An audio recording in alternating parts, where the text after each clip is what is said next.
तो hello everyone, आज हम पढ़ेंगे टीवी। ठीक है, सिर्फ इस पेज पे, पूरे पेज पे टीवी हो जाएगा, जो कि एफएमजी के लिए, नीट पीजी के लिए इनफ होगा। ठीक है, इसके बाहर तुम्हें पढ़ने के लिए ज़्यादा जरूरी नहीं है, टीवी सब कुछ इसी में आ जाएगा। और टीवी पढ़ेंगे नहीं, सिर्फ हम याद करेंगे। ठीक है, जब तक वीडियो खत्म होगी ना, तुम्हें टीवी याद होगा जो भी इंपॉर्टेंट टॉपिक है, और वो सिर्फ और सिर्फ इस एक पिक्चर से। देखो, बहुत लिमिटेड चीजें लिख रखी है मैंने, सब कुछ नहीं लिखा है। जो जो इम्पोर्टेंट है वही लिख रखा है, और इस एक पिक्चर को याद करके तुम पूरा का पूरा टीवी याद कर सकते हो। और हर पेपर में टीवी से क्वेश्चन आते आता है। तो इस पिक्चर पे आने से पहले थोड़ा सा ऊपर से हमें पढ़ना पड़ेगा। पहली बात, टीवी में क्या क्या सिम्टम आते हैं, cough, fever, weight loss, night sweat, ये सब पता होना चाहिए। टीवी की ये लाइन है, ग्राम पॉजिटिव, बैसिलाई, जेलन stain, LJ media, 20% acid fast, ये सब माइक्रोबायो में पढ़ा होगा। और भाई ये तो याद होनी ही चाहिए तुम्हें। ठीक है, नींद में भी उठा के पूछ लेना तो उसके सामने भी ये लाइन गा दो, इतनी इंपॉर्टेंट है। कभी इससे क्वेश्चन मिला है मेरे को, कभी इससे मिला है, कभी इससे मिला है। ठीक है, इससे ये लाइन बहुत इंपॉर्टेंट है, तो ये तो याद ही होनी चाहिए। तो सबसे पहले हम टीबी सस्पेक्ट करेंगे, उसके बाद एक स्पूटम का मतलब स्मेयर करवाएंगे। अगर वो पॉजिटिव आ गया तो अपनी दवाइयाँ शुरू कर देंगे। ठीक है, अब दवाइयाँ मतलब टीबी दो तरीके का होता है, एक ड्रग से जो सेंसिटिव है और एक ड्रग रेजिस्टेंस है। तो दो पार्ट में बांटा हुआ, उसके लिए सीबी नेट टेस्ट होता है। तो ड्रग हम देते हैं दो मतलब फेज में देते हैं, एक इंटेंसिव जब शुरुआत में देते हैं, और एक कंटिन्यूस फेज। तो इसका ऐसा है, 2 और 4, और यहाँ 4 और 2, ऐसे करके मतलब 2 महीने के लिए हम 4 ड्रग देंगे, और 4 महीने के लिए हम 2 कोई सी भी दवाई देंगे। ठीक है, अब जैसे ये पायरेजिनामाइड सबसे ज्यादा हेपेटोटॉक्सिक होती है, ये सब नीचे याद करा दूंगा मैं, है ना। ये भी 2 4 ये भी नीचे याद करा दूंगा, कोई बड़ी बात नहीं।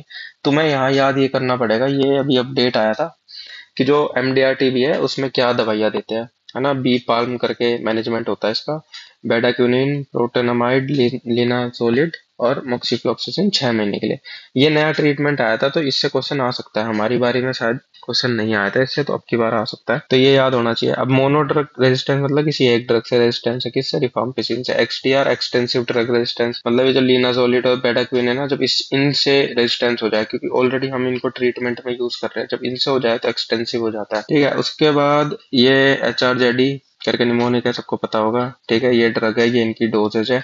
कुछ साइडल होती है, कुछ स्टैटिक होती है, सिर्फ एक ही होती है स्टैटिक, इथाम्बुटोल। ये मैं नीचे याद कराऊंगा अभी, है ना। कभी किसको लग रहा हो कि इतना फटाफट, मैं फटाफट एक वो बता रहा हूँ कि तुम्हें पता लग जाए, तुमसे पिक्चर से देख के ना करो, पिक्चर से चीजें याद करो, यहाँ तुम्हारे इमेज मेमोरी बन जाए।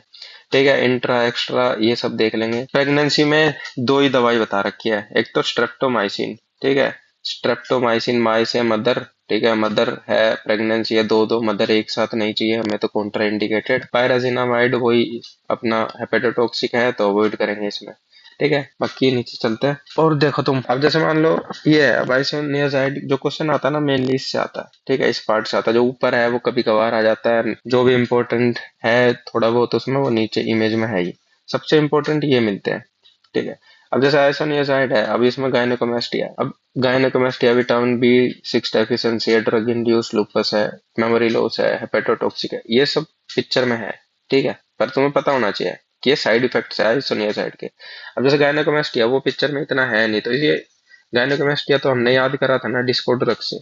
जो डिस्को ड्रग है वो गायनेकोमेस्टिया करती क्या क्या, डिजोक्सिन, आइसोनियाजाइड, स्ट्रेप्टोमाइसिन और सिमाटिडिन और ओमेप्राजोल, ऐसे करके है, स्ट्रेप्टोमाइसिन, सिमाटिडिन, ओमेप्राजोल। ठीक है, ये डिस्को ड्रग्स बोलते हैं, इनसे गायनेकोमेस्टिया होता है, ये पढ़ लेना, ये वहीं से याद हो जाएगा गायनेकोमेस्टिया। तो बाकी ये सब B6 ये सब लूपस वूपस ये नीचे याद करा दूंगा। ऐसे रिफाम्पिसिन है, ये कलर ऑरेंज कर देता है, ये भी हो जाएगा। पायरेजिनामाइड वही प्रेगनेंसी में क्यों नहीं देंगे, हेपेटोटॉक्सिक है। इथैम्बुटोल नीचे करता है।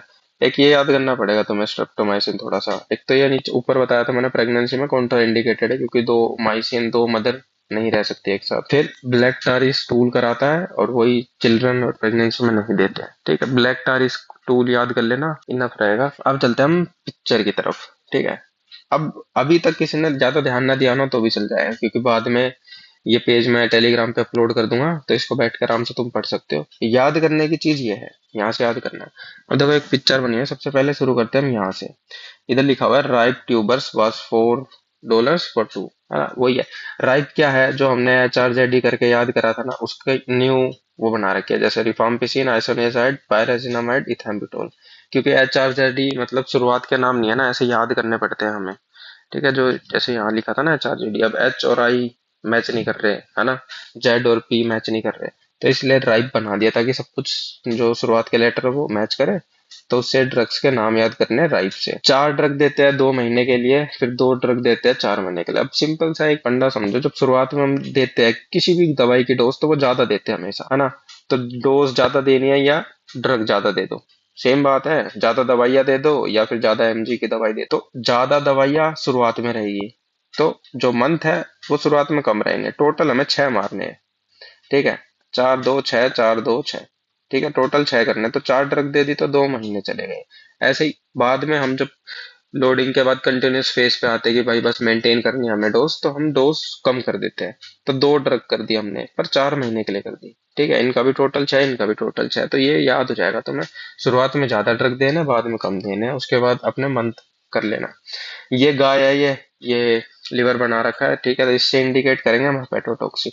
अब देखो हेपेटोटॉक्सिक सारी होती है, जो चारों के चारों है, चारों हेपेटोटॉक्सिक है, पर ये गाय खड़ी है सबसे ज्यादा इसके पास। और ये क्या है, ये पायरो, यहाँ देखो पायरो लिखा हुआ है ना, पायरो से पायरोजिनामाइड, ठीक है। अब देखो भी तो तुम, ये बम बम फोड़ने का सिस्टम बैठा रखा है इसने, तो सबसे ज्यादा हेपेटोटॉक्सिक, सबसे ज्यादा खतरनाक यही होगा, है ना। सबसे ज्यादा खतरनाक है, और प्लस ये गाय सबसे ज्यादा इसके पास पड़ी है, तो सबसे ज्यादा हेपेटोटॉक्सिक भी ये होगा, ठीक है। पिछले जब डायरेटिक्स की वीडियो थी, तो उसमें एक लड़की खड़ी थी ऐसे ऊन लेके, लूप डायरेटिक्स में खड़ी थी, है ना।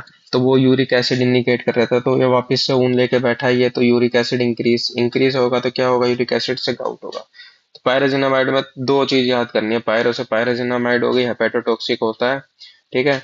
उसके बाद ये गाउट कर सकता है क्योंकि एसिड ज्यादा रिलीज होता है। उसके बाद आ जाओ इथैम्बुटोल में। अब इस लड़की का नाम है इथेल द हॉर्स विस्पर करके, इथेल भी याद कर लोगे ना तो भी इथैम्बुटोल याद हो जाएगा। अब देखो ये हॉर्स को हाथ दिखा रही है और बोल रही है रुक जा। रुक जा मतलब स्टैटिक, है ना।